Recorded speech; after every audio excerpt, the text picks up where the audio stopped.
Plus de 200 cerveaux et mains expertes travaillent ici à imaginer et concevoir les tenues des randonneurs et alpinistes des prochaines années.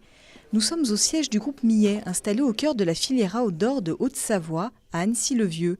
Le Design Center, c'est son nom, conçoit l'ensemble des produits vendus par les 3 marques du groupe. 7% du chiffre d'affaires global est consacré à la recherche et au développement.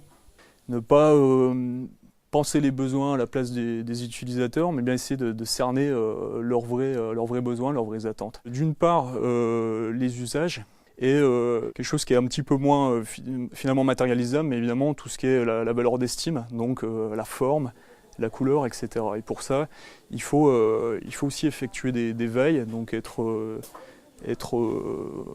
alerte en quelque sorte. Dans le laboratoire, Déodat teste toutes les matières, un enjeu de qualité pour les marques qui entrent très tôt dans le développement des produits.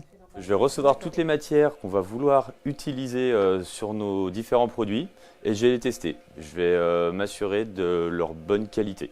Donc là par exemple, on fait un test dit de boulochage abrasif très exactement. On va faire frotter la matière pendant 7000 cycles contre une laine abrasive pour voir si derrière cette matière a une tendance à boulocher ou elle va rester nickel. On a un standard qualité, si la matière est au-dessus de notre standard, elle passe, si elle est en dessous, elle passe pas. Les allers-retours entre les différents services sont nombreux. Comptez une dizaine de jours entre la conception et le premier prototype.